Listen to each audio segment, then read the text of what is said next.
What is up, everybody? It's Dr. Vibe here, host and producer of the award-winning Dr. Vibe show. As always, I'd like to say you're blessed, highly favored, a magnet for miracles, and a solution for someone's problem. And we are blessed. It's a nice day, and people are going, you're doing something live on a Saturday.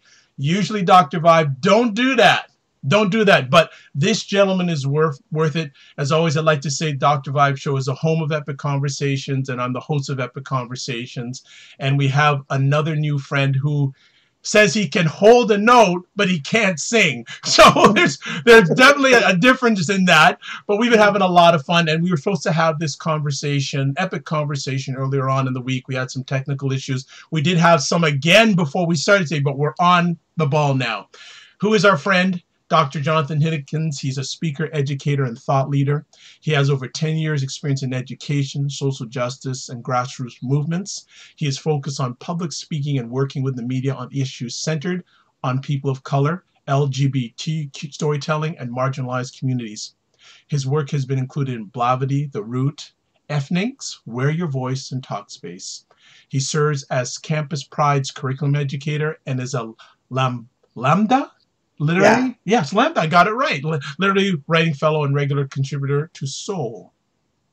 He's contributed to various communities. In September 2016, he launched a YouTube channel where he posts weekly videos about race and identity issues and began sharing pieces of his mini documentary highlighting stories related to his life as a queer black man growing up in an inner city of San Bernardino, which I'm sure can have its challenges at times. The mini documentary also covers his journey to receiving his doctoral degree, and congratulations on that, by the way. Thanks. And he was born in LA, graduated from California State University, San Bernardino, with a Bachelor of Arts, Communication Studies, and minor in Women's Studies. He also was a Master of Arts in Management from the University of Redlands, where he graduated top 3, and another congratulations, in his class, and was introduced to the Whitehead Leadership Society. As you can tell, we can spend the whole hour just talking about what he's done, but we're going to do what he's done, what he is doing, and what he's going to do. We're so happy to have him share on a Saturday, because he said, I don't know if he's going to get mad about me saying this. This is the first day he's been at home this week on a Saturday. But his great article, Fixing the Lives of Male Childhood Rape Survivors. Dr. Higgins, thank you so much for coming on today. How you doing? I'm doing well. Thank you so much for having me. It is a pleasure and an honor. And I'm looking forward to this conversation because I haven't had the opportunity to discuss this important issue, especially according to men.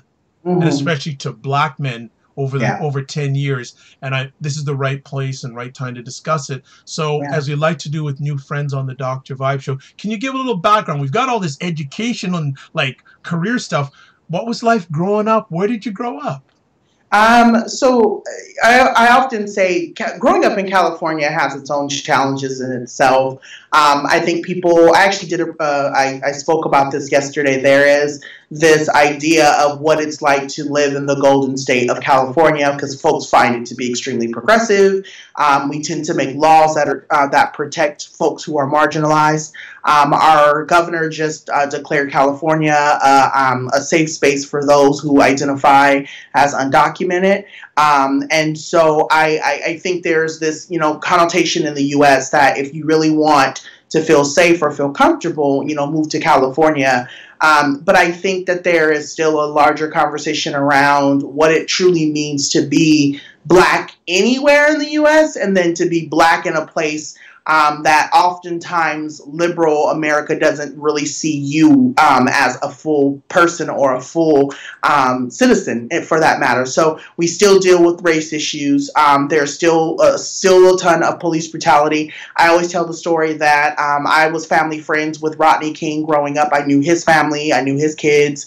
And so, that story back in the 90s, and then just some of the things that we've seen in certain parts of California in relation to the way black folks, black people, black men are treated, it's still a thing. And so growing up for me, I'll just say this before we get into the conversation. Growing up for me, I'm actually writing a book right now about the interactions that I had with other black men in my life, specifically black family members in my life, and the pain and the frustration and the struggles that they had in dealing with the way that the world treated them and how that affected me. And so a lot of my writing, a lot of the things I speak about, a lot of the things that I am passionate about in relation to who I am and what I do, not only just as an influencer, but as somebody who works in education, I am constantly challenging folks to talk honestly. I use this metaphor, use your full voice.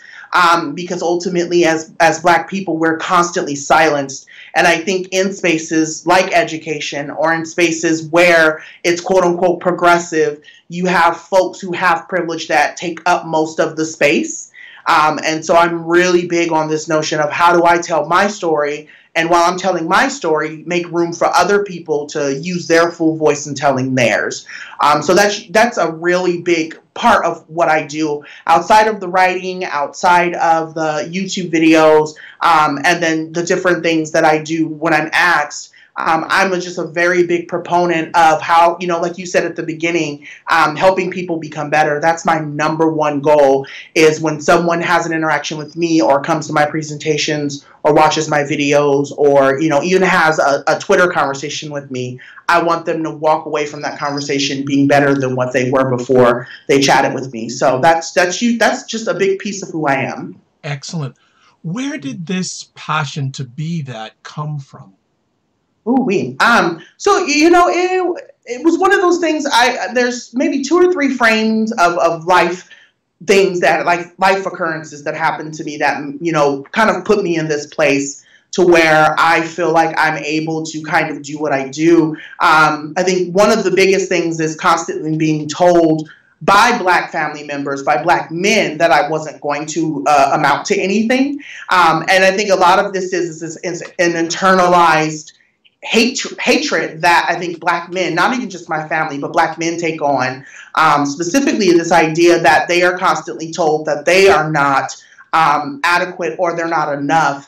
And so they pass this notion down. And so it wasn't just 1 or 2 men in my family. There were multiple people in my family who said, you're not going to accomplish that. That's ridiculous. Why would you want to go for that? Whatever. And so the drive came from this notion of, if you think I'm not going to do it, watch me. And that's kind of where my whole entire life is built around that now. In a year, I've been able to accomplish way more than what I've ever been able to do. I mean, from my TEDx to writing in some of the biggest places. I just had an op-ed come out on pride.com, which was something I never thought would ever happen. I'm constantly always wanting to go. I always challenge myself to take the next step. The other big piece too is just thinking about not hearing nor seeing myself. Growing up, the only queer person, only queer Black man that I knew was RuPaul, and I don't know him. So it's like, there was a lot of things that kept me out of the light of LGBTQ, queer media, queer rhetoric as a child coming up. But I never saw anybody who looked like me and who literally loved themselves the way I love myself. And so that's been my biggest thing, is that when I walk into a room, when I walk into a space, when I'm asked to do an interview, when I'm asked to, like just this Thursday, I was asked to do a panel. Whenever I'm asked to do anything, I always walk into a room with this notion of, I love my Blackness, I love my queerness, and I love them together. Because as a community, we don't allow queer Black people to see the intersections of their lived experience and the oppression in that intersection, and be able to say, I still love myself through everything that I've been through. And so that's kind of what has drawn me to keep doing what I do, is every time I show up in my full self and in my full voice, I'm reminding other folks who look like me and who love like me that they can love themselves 110% and not have to be apologetic about it. I love what you're sharing, and especially earlier talking about the full voice. I love that. That's fantastic. As you began your journey, who were some of the people who supported you along the way? Because I'm sure it's been challenging at times, but when you said, I found my voice and I want to go along that journey to live my voice, who were some of those early supporters, if any, that said, you know what, we believe in you? And because you said there were a number of people in your family and Black people say, you can't do this, you can't do this. Were there people who said, you can do this and I'm here to help you? Yeah, well, I mean, I will always say my mom was always a big supporter in anything I've ever wanted to do. She's always known that I was smart. She would always tell me that I was a smart kid, even though at times I didn't believe it because the system was perpetuated to remind me that I wasn't meant for it, right? Education was never built for Black people, and I still believe that to this day. But I know my mom would always say, you're very smart, you're very, you speak your mind, keep doing that. My mom pushed me in a lot of ways. And as my mom would push me in the direction to educate myself more on topics or things that I was passionate about, I would say my eyes started to open. Critical thinking, right? I had a professor in college who challenged me to think, for myself. He said, I don't want to know what you've been taught to think. I want to know what you think.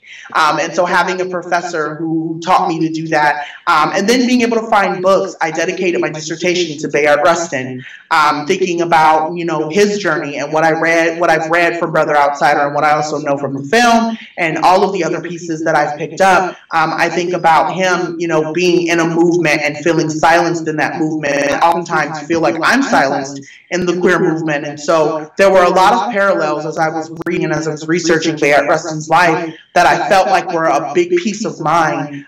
So again, the ancestors, having my mother, having professors, but also too, I think having chosen family. I think when you come out as Black and queer and you start talking about that journey as being Black and queer, and I guess that was a big part of why I wrote the article that I wrote that got me here. I think when you're Black and queer and you start talking about your experience, there are a lot of things that folks, and I say this, it's a privilege to be able to turn a blind eye to a topic or an issue. And so specifically when the issue doesn't affect you. And so I've constantly been in this place of always being able to find friends or family or chosen family who's allowed me to talk very openly and honestly about my own journey and my own experiences with things.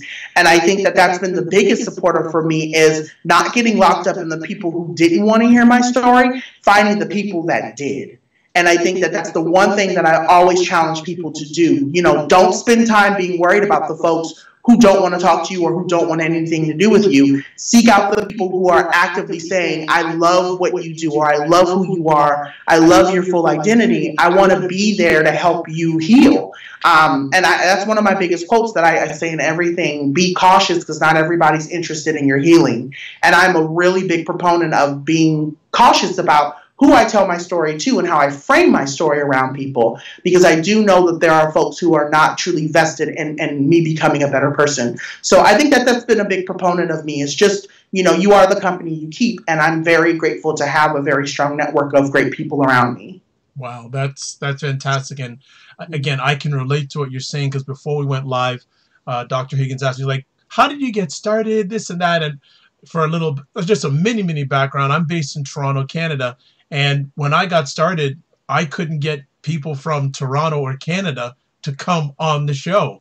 So you had one of those moments, like Dr. Higgins just said, that either you quit or you find somebody else to hear your story, who believe in your vision. And so much I can relate with. I fully understand that. Let's get to the article. And I know there's going to be a myriad of conversations just based on the article. What made you write this article at this time?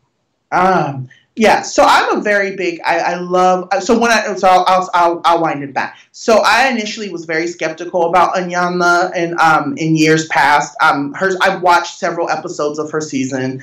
I have tweeted out several things that she has said and things that I've seen on her show. And I've always had people say, why are you so you're so critical about her and her work? And I go, one, I'm not a therapist, so I always like to, before I jump into this conversation, I am personally not a therapist or a psychologist. I don't have that background. But much like her, I am interested in and invested in the healing of people. And so in this story specifically, when I saw that this was going to be one of the topics for the season, there were maybe one or two things that kind of popped off in my head. I was like, ooh, let me make sure I write or say something about this before there's any preconceived notion. Going into part 2 of the show, one, I wanted to talk about how powerful it is that she was able to round 5 men together, 5 Black queer men together, to talk about something that had transpired in their life that has framed a lot of the pain that they have. But also, too, I was wanting folks to be very cautious about, and this is just, this is something I'm trying to kind of mellow out as I talk through it, being cautious that people think that queer Black men are queer because they've been raped. And so that was the thing in the article, and I had prefaced it by saying, though this experience has never happened to me, the pain of being, in a way, it's, while the sexual, again, and this is a trigger for some folks. So I want to actually say this too, like, be cautious. This can be a really big trigger. Though there was sexual violence that happened to these young men, we still need to be aware of the emotional violence that happened to these young men. And this happens, as much as it may not be sexual violence that happens to queer Black men, the emotional violence that happens prior to the sexual violence is something we never talk about. And so I wanted to be very, very upfront in writing this story about not only my own journey, but letting people know that the emotional violence is partly why I do what I do. Because you have to understand that in this situation, the men that raped these young men, the men that perpetuated the sexual violence, it's based in power, but it's also based in this idea that a lot of the times the men that are doing this have not come to terms with who they are fully. And it's happened to them, or it's happened to someone that they know. And they've taken on toxic masculinity as this end-all, be-all way of living their lives. And so I just felt the need to speak out and say, I want to caution Black people to, because I've heard this rhetoric before, oh, he's only queer because something happened to you. And I've had people even ask me, have you ever, has someone ever touched you, or has someone ever done anything inappropriate to you? And I'm like, no. I said, my mom was really good at keeping me protected in that sense. And not to say that these young men didn't have people who cared for them or loved them and protected them. What I am saying is, ultimately, my mom, I've been very open and very honest with my mom about my journey as a queer man. And I think that that's something that we don't see in these stories, that parents are loving their children enough to ask them. My mom would ask me, what's going on with you? Even when I would have a mood change, my mom was real good at catching me and my brother's mood change and saying, come talk to me. My door's open. Did something happen to you? Or did someone do something to you that made you feel uncomfortable? And in all of these stories, that's what you hear. These young men were crying out to their parents and saying, help me, I was violated. And their parents turned a blind eye. And so that's initially what I think, kind of getting to the core of your question, why did I write this article? There was so much to unpack in just that first episode alone about not only just the sexual violence that happens to young Black men or young Black queer men, but oftentimes the emotional violence that they experience after the sexual violence transpires, and how the cycle continues to keep perpetuating itself throughout their life, and how they never get to an endpoint of healing. Like, those are 5 young men who get to heal, or who have had help to get to heal, but there are thousands, if not millions, of young Black men or young Black queer men who will never get an opportunity to speak freely about what happened to them and what they're doing to heal themselves. So I just felt the need to say that as someone who is emotionally healing themselves from all of the wounds that my uncles and my cousins and, other Black men that I interacted with in college or in high school left me with. I just felt the need to say something about it, because I knew that if I didn't, nobody would. Excellent. Excellent. There's so many avenues. I'm just looking like there's all this. Okay, I'm going to start. We're just going to have a conversation here. Let's take a look at the Black men who have been abused, whether in the story or in general. Mm-hmm.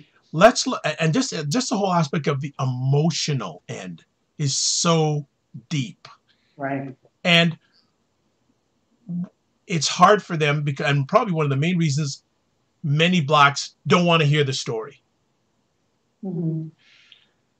Why are so many Blacks not wanting to listen to these gentlemen's story, do you feel? Yeah. Well, true. Well, I think there's quite a bit of pieces, and I'm praying and hoping that I'm not generalizing the experiences of Black people. I can only speak from my own lived experience, and so I want to frame it from that standpoint, so that way I'm not putting off my beliefs as truths and just saying from my own experience, these are the things I've experienced, and this is how I think it correlates.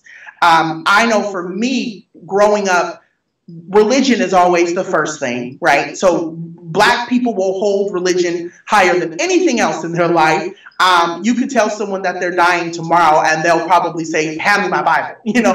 And so I do believe religion is one of the core pieces of what, you know, for Black people. And I think that's where a lot of it starts.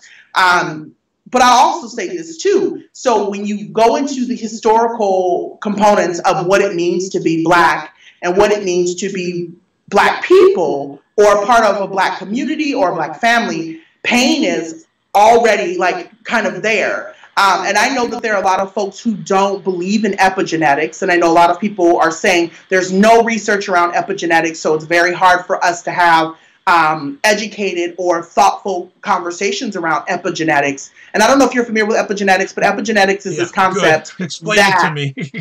Yes, sorry. No problem.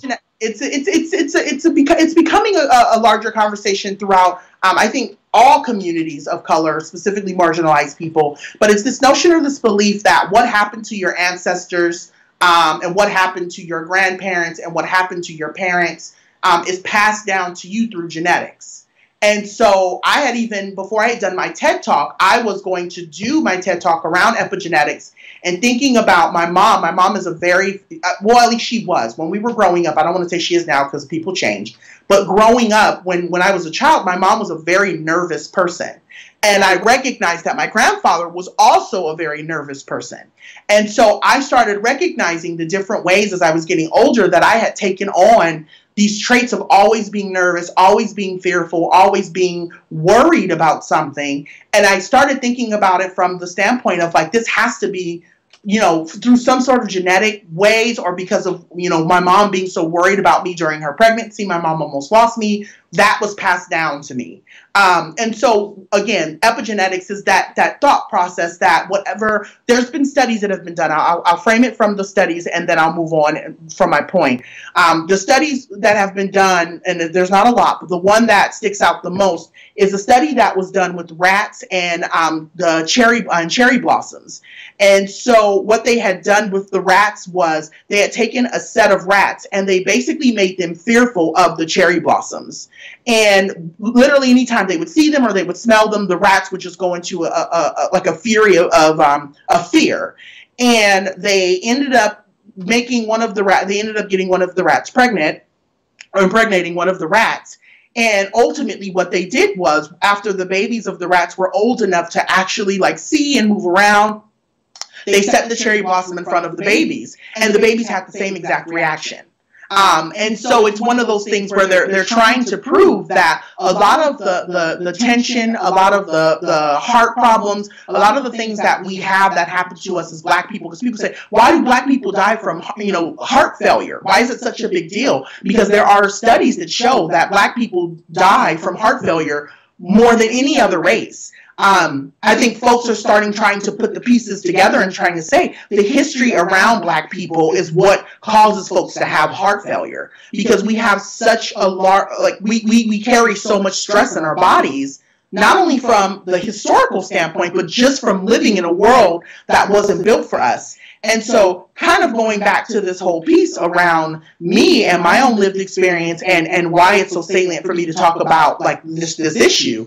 I know that for me growing up, I never, outside of my mom, my family, when we would try to talk about like family issues, no one would ever want to have those conversations. And it was always very much kind of like, oh, that happened in the past. Let's move on. Everything's fine now. And I just, no one ever talked about going to therapy. No one, my mom would talk openly and honestly with me about her bout with, mental illness and depression and telling me to be cautious about it. And she still does. She's like, you're almost 35. you know, I started having mental issues and things around that time. So please make sure you're taking care of yourself. My mom has always been very open and honest with me about mental health, about my emotional health, about my sexual wellness, all these different pieces. And I don't find that other Black people, when I have conversations with them, they don't have these conversations because their families are Christian, or their families are Jehovah's Witnesses, or their families are, I forget, Kojic or COGIC, I know the Church of God in Christ, yep. Like folks are Baptists. There are all these pieces that folks in Black families, they basically try to throw the veil over things because it just makes it easier for them to turn away from them than to actually address them. But we've never been given the tools to be able to have the conversations that we need to have around how do we heal as a family when something like this happens.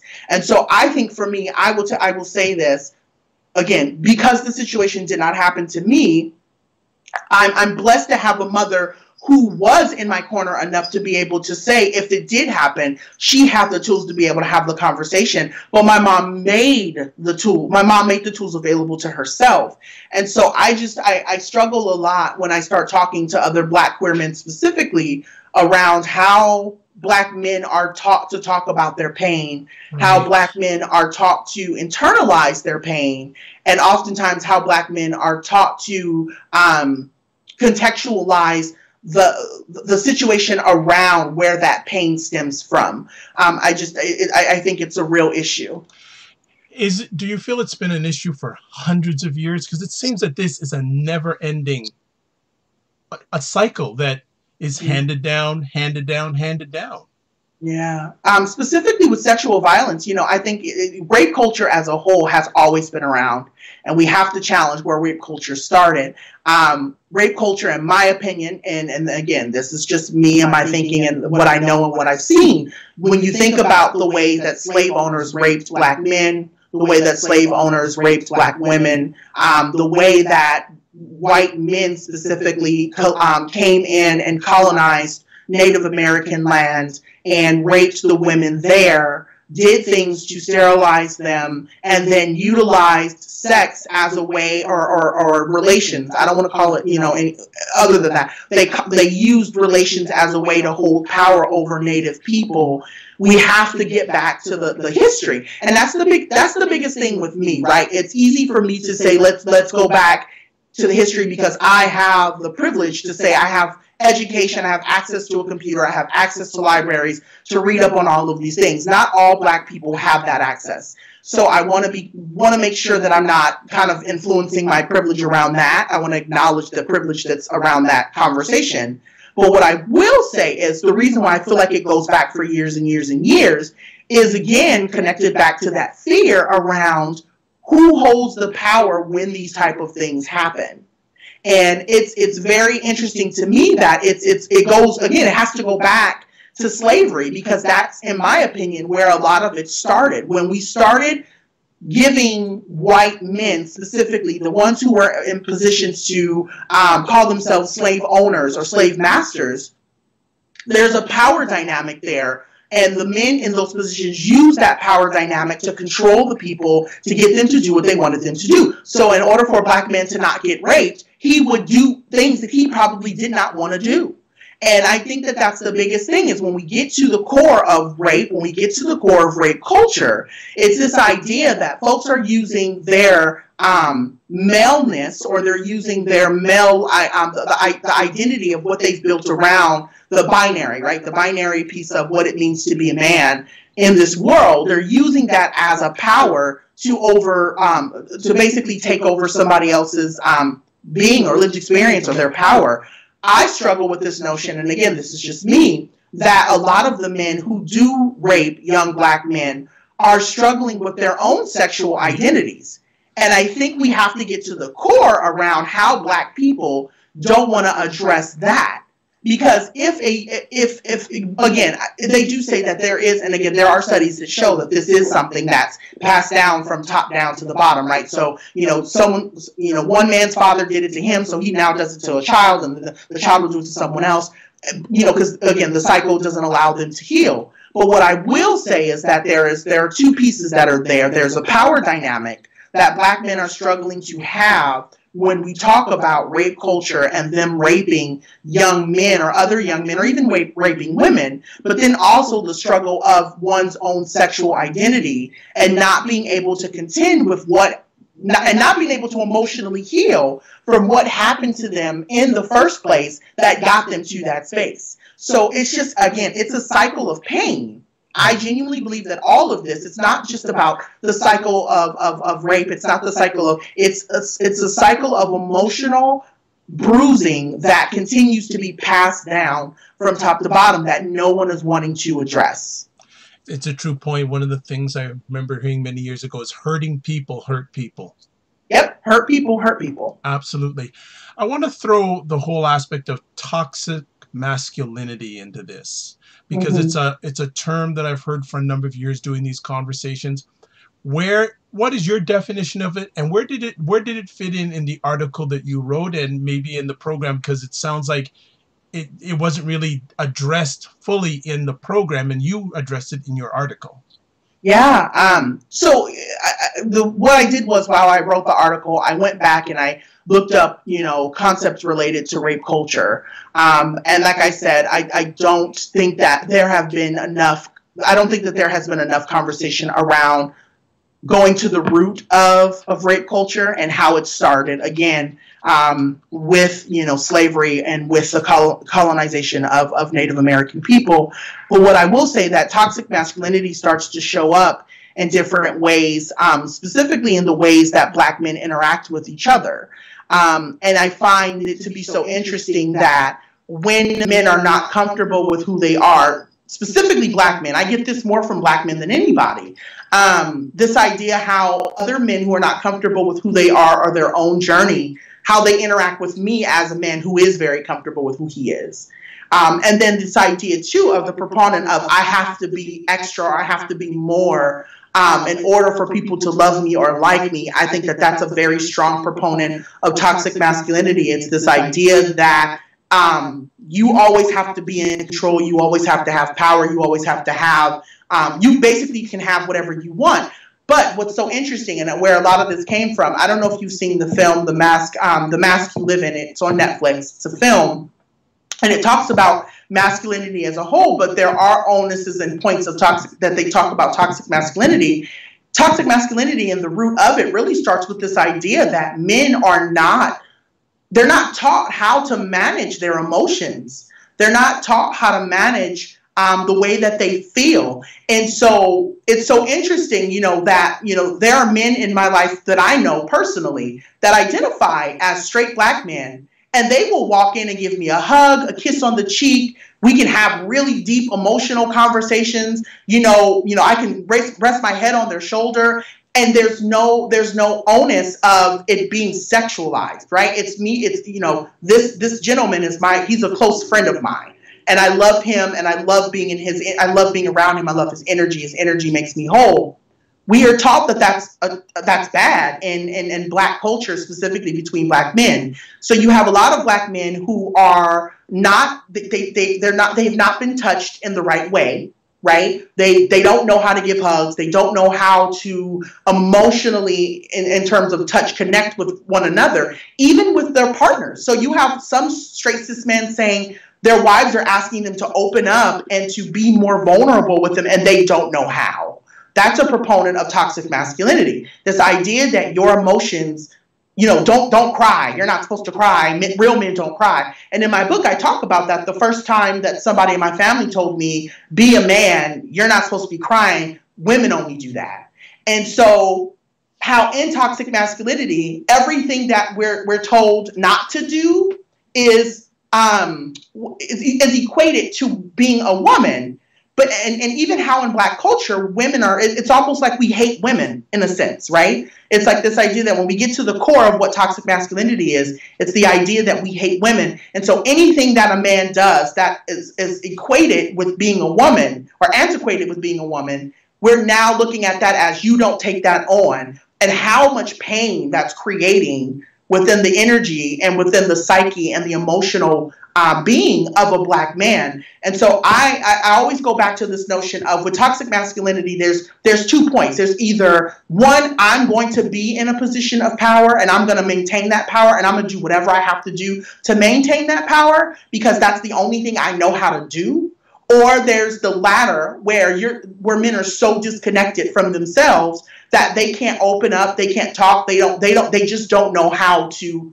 Basically, they don't know how to be a man in that sense, quote unquote. They don't know how to be a man because there's so many mixed signals about what it means to be a man in our lived experience, and no one has put together a true kind of packet per se of what it is to truly be a man that doesn't include hurting women, harming women, or doing anything that could potentially cause harm upon a woman or a man who has feminine or effeminate features. Does that all make sense? It does. And one of the things I want to ask you about, you had mentioned the difference between a man who has a sense of himself, how he dresses you, versus a man who doesn't have sense of self.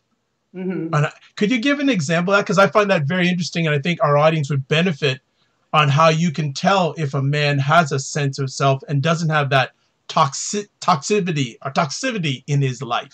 Yeah.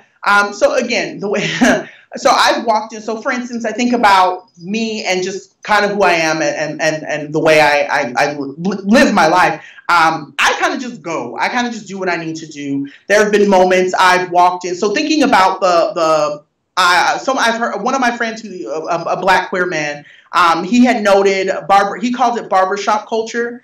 And the way that men talk about things or about people or how they interact with one another in the barbershop. And how even for him as a queer Black man, how he had to stop going to said barbershop because of the things that they were saying about queer people or the way that they made him feel as a queer Black man in that space. Right. And so it's a culture that's perpetuated for a lot of Black men.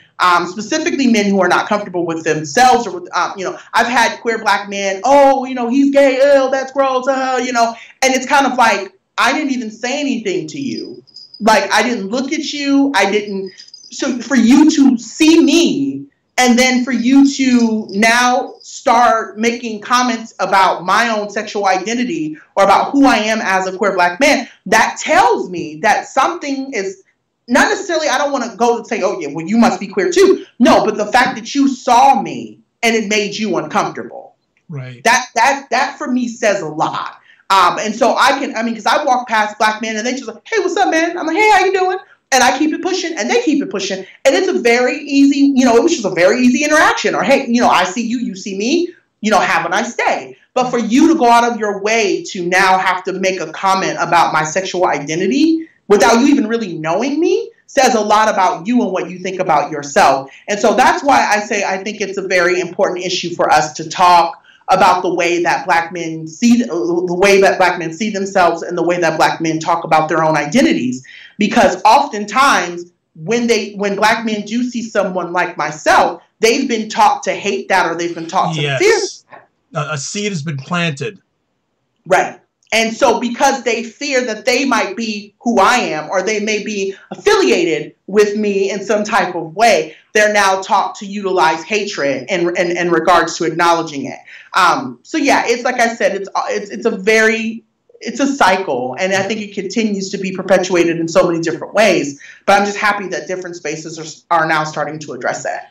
In light of what you just said there, and one of the many powerful statements you make in your article is, quote, "We must stop thinking that the acts that happen to our young Black men are somehow their fault and start holding the adults, yes, the grown-ass men who are committing these crimes, accountable." Yes. Can you expand on that, and why aren't they being held accountable, and what do we need to do to make them accountable? Yeah. Well, I mean, the first thing I'm not going to say is call the police and send them to jail. I am a very strong proponent and believer that policing as a whole is a bigger problem in our community as well. But I do believe that there are ways that we can hold these men accountable. I think by addressing it from a legal standpoint. I also think that there are folks who are who specialize in terms of therapy, who can tell family, you know, this is the way you can get your child help. This is the way that you can get yourself help as you're helping your child through this. There are multiple avenues to address this. And again, because I am not a professional around sexual violence, I can't say per se, these are the things that I think that Black families and Black people should do. What I will say, though, that is that acknowledging the voice of the child is the most important. Acknowledging the voice of the young Black man who is saying, I was violated, is most important. And I do believe that I think that parents need to start, and that's why I said that, in terms of holding other folks accountable. If legal action means, you know, police and all of that other things, yes, you broke the law. You did something that you violated someone. I mean, you have to think about it from that context. Yes, if you do something wrong, something else is going to happen. Every action has a reaction. But my biggest thing, what I come down to is this idea of how do we begin to start validating the healing process of the young man. And I think that's the most important thing. When a parent can actively start saying, I'm going to take what you said seriously, I'm going to address said person, instead of just ignoring it, I'm going to address said person and say, I believe my child over you, and now we're going to get this investigated so that way we can find out what truly happened. That, for me, changes the way that the young Black man sees themselves throughout their life. They're now being able to say, my parent loved me enough to believe me, that my parent believed me enough to say, I'm going to do what I need to do to get this rectified, regardless of if it's legal or if it's not. And to see that their parent addressed the older parent about it. When we start putting the voices of adults over our children, I think that that's where we start this whole kind of cycle of invalidating people as humans. And I think it starts at being a child. A lot of the men in that episode said, when I went to my parent and I told them, they didn't believe me. Right. And I think that that's the first part of their life where they're starting to recognize, wow, like nobody validates me, nobody loves me, nobody cares about what I have to say. So I'm not going to say anything at all. And so I think that that's the biggest thing, the biggest proponent. Yes, if legal pieces come into play, we have to go down that road when we get there. But I think just by the parent believing the child enough to say, I'm going to address this person and say, why would my child even say this? You know what I mean? Like if my child is 5 or 6 and they don't know about that, why would my child come to me and say and blame you, you know, and say that you did this to them? So I need you to help me understand why that transpired. And I think that that's the biggest thing for me in regards to that. We just need to start validating our children's voice much more than what we do. Now, you did mention that you see a change coming, but I think this change will take a long time. This is just my opinion, because some of these thoughts, some of these behaviors have been ingrained for many, many, many, many years. Mm-hmm. And of course, as always say, the hardest thing is to change, but I think it's even hard to change yourself emotionally. And then on top of it, people inside have to take some personal accountability on themselves. Is that a lot to ask for? No, I mean, if we can, I mean, we hold folks accountable in so many different capacities. And I think that it just becomes this idea of we need to stop. We need to, you know, I always say this too, the personal is political. And I think that this whole piece around us as Black people and the ways that our voices are invalidated, this is just a small piece of the larger way that the system works to keep us as not full people.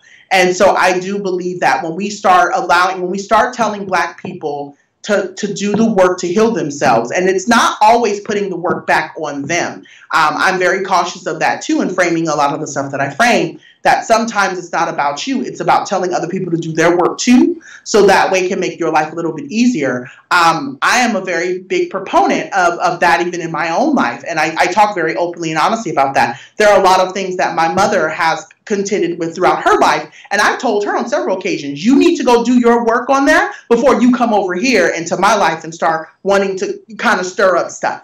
And so I think, you know, it's not, I don't believe it's too much to ask to tell people, let's end this process, let's end this cycle, let's start healing our young men, let's start healing our young women, let's start healing our young people.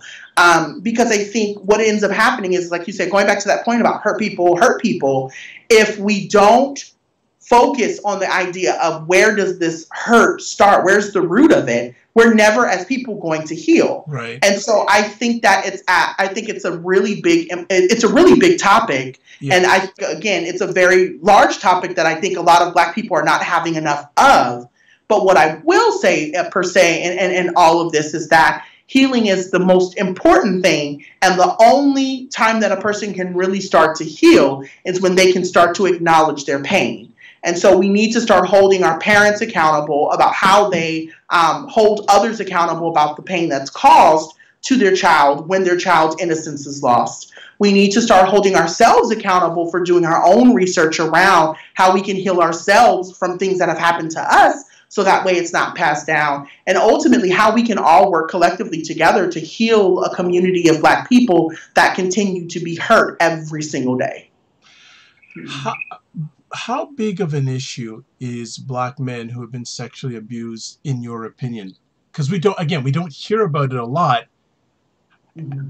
Is it a bigger issue than most of us think it is? I do. I truly believe that it is a much bigger issue. I will say this, working in higher education and working with young men, specifically young Black men, in different capacities, whether it was, different groups that I've sat in on, or different healing circles, or different, just different conversations on what it means to be a Black queer man, there is a lot of hurt around that conversation that comes up. And you'll find that someone will raise their hand and say, this happened to me when I was, 5. This happened to me when I was 7 or 8. This happened to me in college. I was raped. I do believe that because we are taught, this is the thing, as Black people, we're taught to be strong. At all costs. We're taught to just be strong people, period. Because our ancestors, the people above us, our family, grandparents, uncles, aunts, mothers, whatever, they know the cost of what it means to be Black. And so we're taught to be strong. And so that means oftentimes putting aside the pain that happens to you in situations like this. And so I find that the reason why we're not having these conversations is because Black individuals, specifically Black men, are moving and utilizing that notion or that concept of being strong as a way for them to kind of rid the need to heal from what happened to them.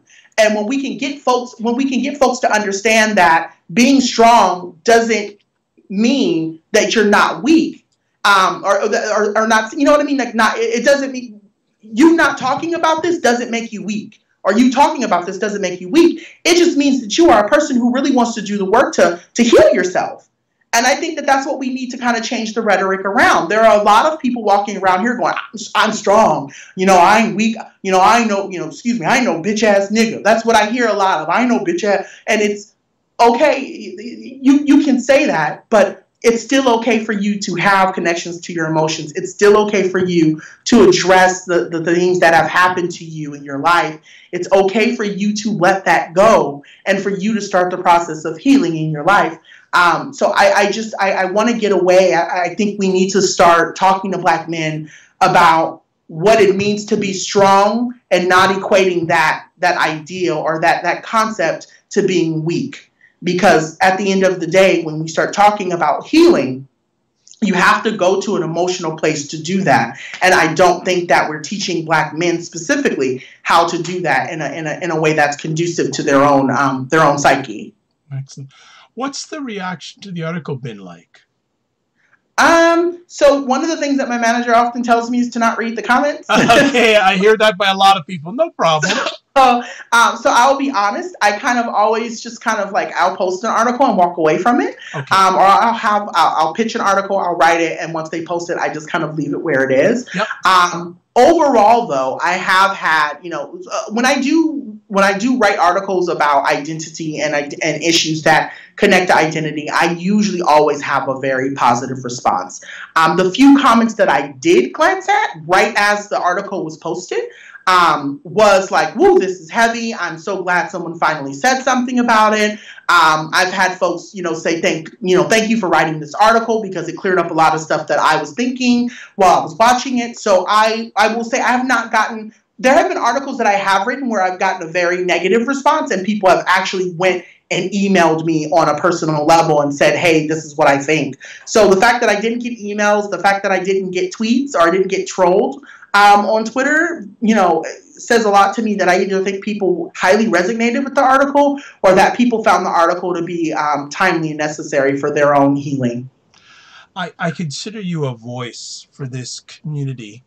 When you, I don't know if have you had the experience to speak to a Black man or Black men who have been sexually abused? Have you had that opportunity?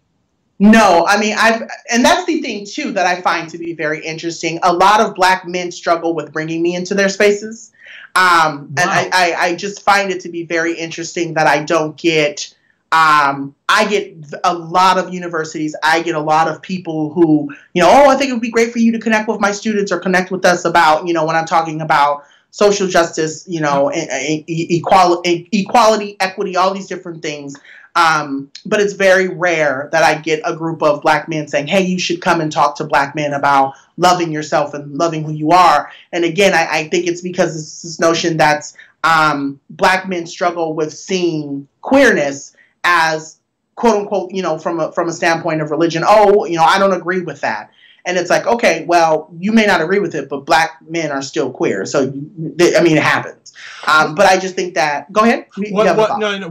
What is your community wanting to see from Black men who are not queer? I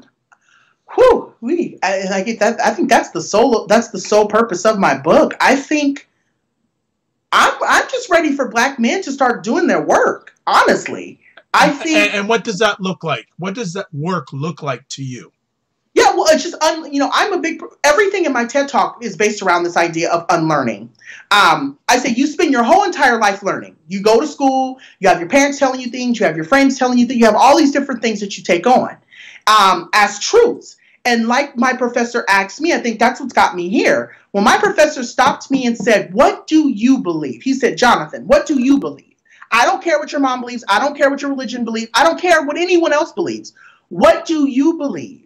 And when we challenge Black men to start doing that, because Black men, oh, I don't agree with that. I don't agree with this. Or this is how she like. This is what it means to be a man. And it's like, okay, doing your work requires you to unlearn a lot of the stuff that you might see as, or you may know is problematic, but you just subscribe to it because it's comfortable.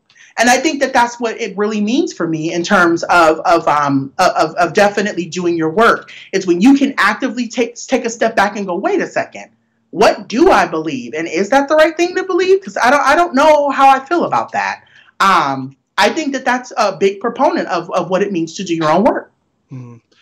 And we are in a culture now where unlearning and diversity and demolishing old thoughts is so rampant. And it seems that there's still a lot of things that a number of Black men just don't want to let go of.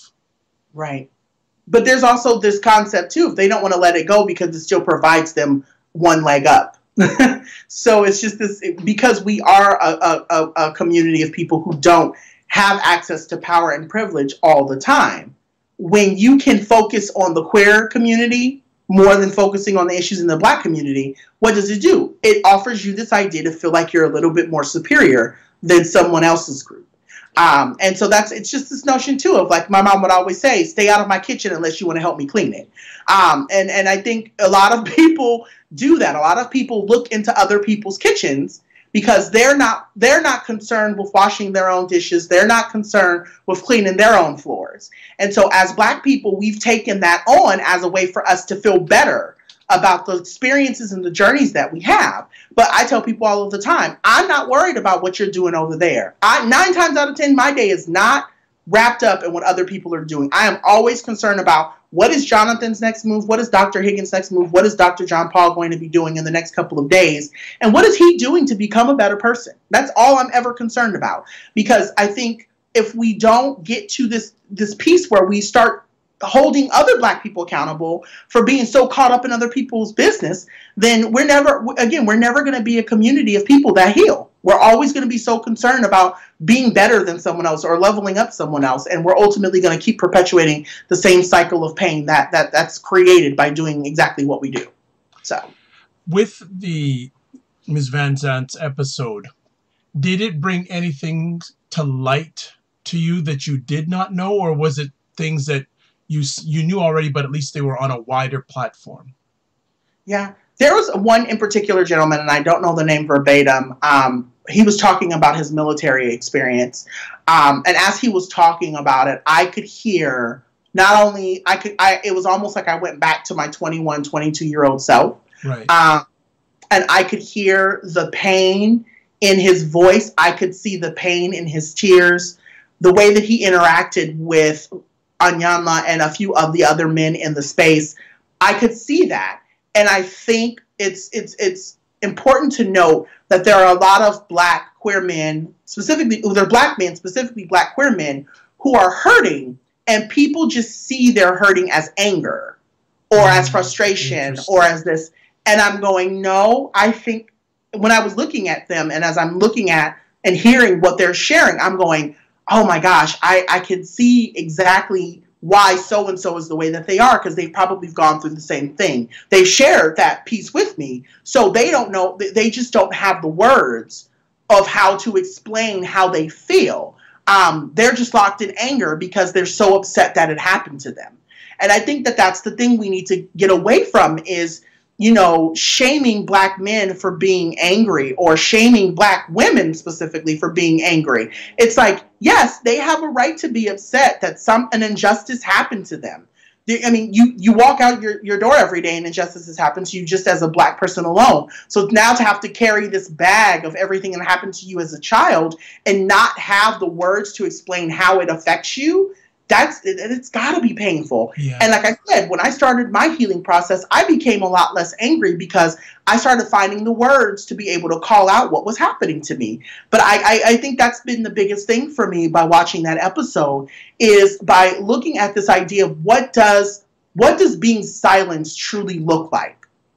And I think that for me, when I was watching all 5 of those men interact with each other, when I was specifically looking at the young man talking about his experience with the military, these were all young men who were silenced in some type of way, and how that violent act really just took over their lives, and how that happens to people day in and day out. Yeah. I think one of the things that's resonating in my mind right now is accepting people where they're at. Yes. Mm-hmm. Yes. I think it's a very, very, that's what's resonating in my mind of what you just said, accept people where they're at, because we discussed this before we came on live, that we all need help. Yeah, we do. And I think it's important for us to also to note this too. Yeah. So this person that oftentimes that people see in front of them, you know, you have the social media person, you have the speaker, you have the writer, you have this queer advocate, this queer Black LGBTQ. This is a lot of work I've done, but it's also been a lot of therapy. And that's what I've also been telling people too. Go see a counselor. Yes. We as Black people don't talk about therapy enough. We don't talk about what it means to be spiritually well. Yes, religion is important for some people. I get that. But there's a vast difference between having religious information and being spiritually well.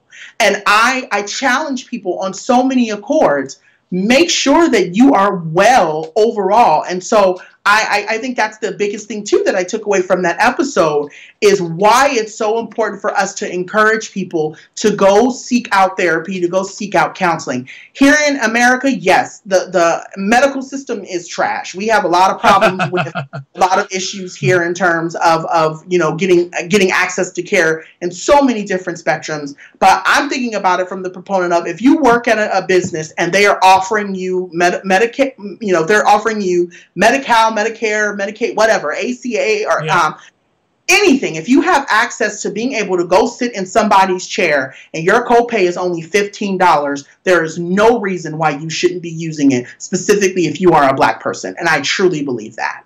True. That's a very important point, because we all got stuff going on, and it's not a sign of weakness to ask for help. It's a sign of strength. Yes. And I encourage Black men who are watching this live or on the replay, and those who love them, let's accept Black queer men where they are. Where they are. Because the more people you can deal with and relate with, the better person you'll become. Yep. Mm-hmm. So true. You know, so I know that I don't want to take up too much of time on your only free day this week. Any final comments you'd like to make about the article, about with this subject, any calls to action you may have for our listeners, our viewers, sorry. Yeah. I think the one thing I would say is just be aware of how we listen to people's narratives, what we take away from people's narratives. I'm a very big proponent of I don't speak to just speak. I speak to be heard, and I expect the same thing from other people. When people talk to me, I'm not just listening to them. I'm really trying to put together a synopsis in my head of what they're really trying to say to me. And so I'm really a big proponent of that. I would challenge parents, Black parents, please stop gaslighting your children. Stop telling them that what's happening to them is a figment of their imagination or that it didn't happen. Listen to your kids. If that's the one thing that, even with the jacked up life that I had in so many different ways, the one best thing that I had was a mother who did genuinely listen to me and who said, I want to know what's going on. Be aware of the people that you keep around you and your children.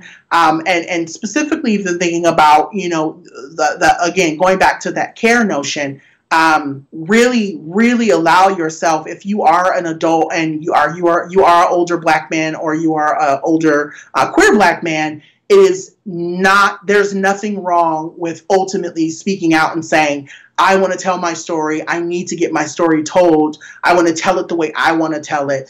I think it's important that we start documenting these kind of things in the different ways that Black men are healing. So that way it doesn't become a white cisgender way of, because again, it's very easy to say too that telling someone to go get some, you know, to go get help, to go get therapy is a very white cisgender thing to do. I want to be cautious of that. I'll just say for me, that helped me. But what I'm saying is I think it's important for us to start documenting these narratives and explaining what's happening in these narratives so that way other folks have access to resources to say, I didn't really like therapy, so I want to see what this person did to heal themselves, and being able to have that at an arm's reach. So that's my last takeaway. Really just, we need to get these stories out. I can't be the one to keep writing on it because again, it's not my lived experience, but I am encouraging other people to do that, to tell their stories. So that way folks like me who are interested in the healing of Black queer men can continue to say, I pulled from this resource and this is my advice and ways for us to be able to heal all Black people who experience sexual violence.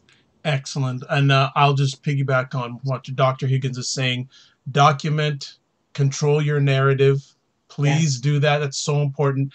And a small thing I do, if you really care about someone, wherever they are in their journey, it doesn't have to be a big thing. One of the things I do with a lot of people, and I use my phone to do it, I'll just text people and say, you good? Simple. Oh, yes. Because just those little things, believe me, I've experienced in my own life and other people's lives. Sometimes you could be having a terrible moment and it gives you the energy just to go on. So whether it's a Black queer man, whether it's anybody, it's simple. It's not complicated. And it can mean so much. Really can. Yeah. Dr. Higgins, again, thank you for taking the time on your few moments of relaxation to share with us. If people want to get in touch with you, how can they do that? So I'm a big proponent of social media. You can find me on all channels of social media, specifically Instagram, Facebook, and Twitter. Twitter is where I'm most active. I am one of those folks who are verified, but I do talk back to people. So yes, so I know some people, once they see that blue check, they go, oh, he doesn't talk back. And I'm actually like, yes, I actually have full-blown conversations about topics and ideas with people about things. So if you are interested, please find me on all of my handles. You can find me at Dr. John Paul. You do have to spell doctor out. It's Dr. D-O-C-T-O-R. JONPAUL. You can also visit my website at www.drjohnpaul.com. There are links to reading all of my older articles that I've written and published. There's also a link to read my dissertation if you're interested in learning more about the research that I've done. And then there's also other ways. There are also other resources on my website, specifically my videos and links to other care articles in order for folks to basically just, if you need resources, you need help, visit my website. I have all of that there, and I'd be happy to connect with you. Great. What's next for you? What's up next? I know you told me beforehand you're on your way. You're traveling. What's up next for you?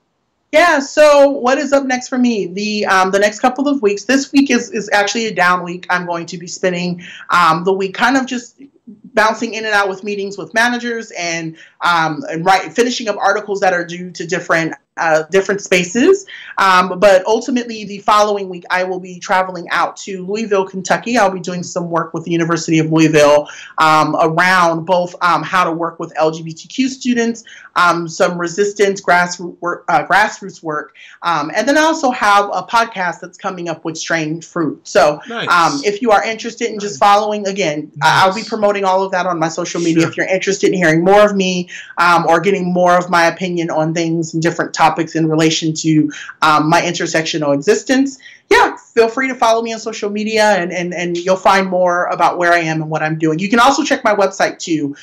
It is updated regularly about where I am and where I'm going, and who I will be working with. So. Excellent. Well, that is fantastic. It's Dr. Vibe here, host and producer of the award-winning The Dr. Vibe Show. If you want to catch replays of my epic conversations audio-wise, you can go to my website. You can go to Apple Podcasts, iHeartRadio, TuneIn Radio, Google Play Music Store, and Stitcher Radio. You can catch selected audio replays at thegoodmanproject.com and also at WJMS Radio. You can catch replays of my YouTube conversations right here.